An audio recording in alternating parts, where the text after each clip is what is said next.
ده شوية من التومية اللي احنا عملناها.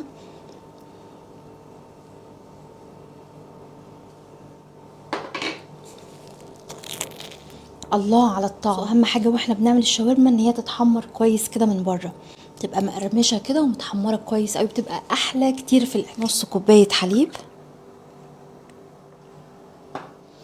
كوباية وربع زيت. الزيت والحليب هحطهم في التلاجة يبردوا كويس جدا على الاقل ساعة. كده شكلها. احط شوية زيت زيتون، عصير ليمون، اي مية مخلل، ده هالوبينو او مية خيار مخلل، شوية كده، علبة زبادي، احط ملح، بودرة بصل وبودرة ثوم وشوية بابريكا.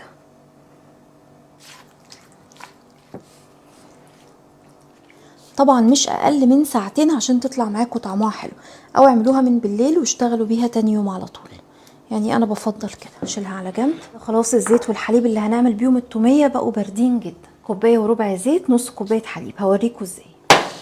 هحط الثوم، انا ما بحبش ازود قوي، يعني حوالي 5 أو 6 فصوص ثوم. هحط الحليب، بعد كده الزيت،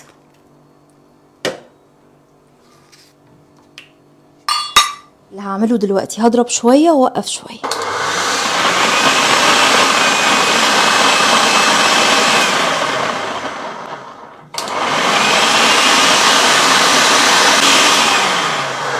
خلاص كده القوام بدأ يتقل معايا، هوريهولكوا دلوقتي. لو حسيتوا ان هو لسه ما تقلش معاكم فهتحطوه في التلاجة وترجعوا تضربوه كده مرة تانية هيربط معاكم على طول. هظبط الملح، احط كمان عصير ليمونة ومعلقة زبادي كبيرة، وهرجع اضرب مرة تانية.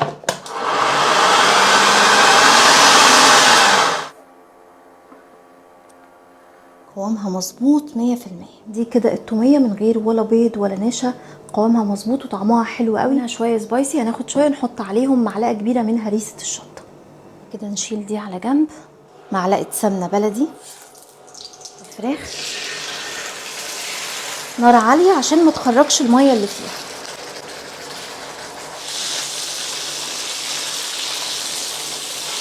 اما نستخدم خبز الصاج ده او الخبز الشامي. احط كده الاول فوق الشاورما،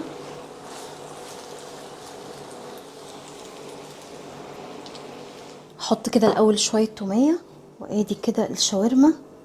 احط كده شويه بطاطس، خيار المخلل، ونقفل.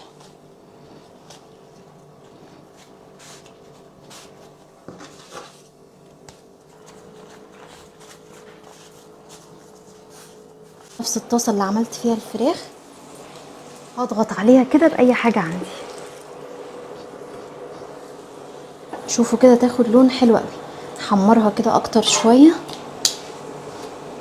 يا سلام، هو ده اللون اللي احنا عايزينه بالظبط.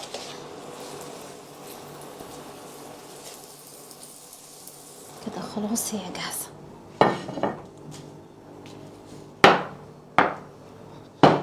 اكتر اكله بحبها في الصيف.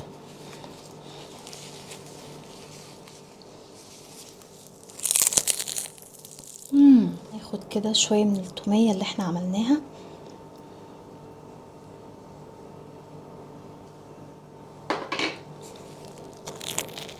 الله على الطعم. اهم حاجه واحنا بنعمل الشاورما ان هي تتحمر كويس كده من بره، تبقى مقرمشه كده ومتحمره كويس قوي، بتبقى احلى كتير في الاكل. عملنا توميه النهارده مظبوطه قوي من غير ولا بيض ولا نشا، وسهله، طريقتها سهله. لازم تجربوا بنفسكم. مظبوطه 100%.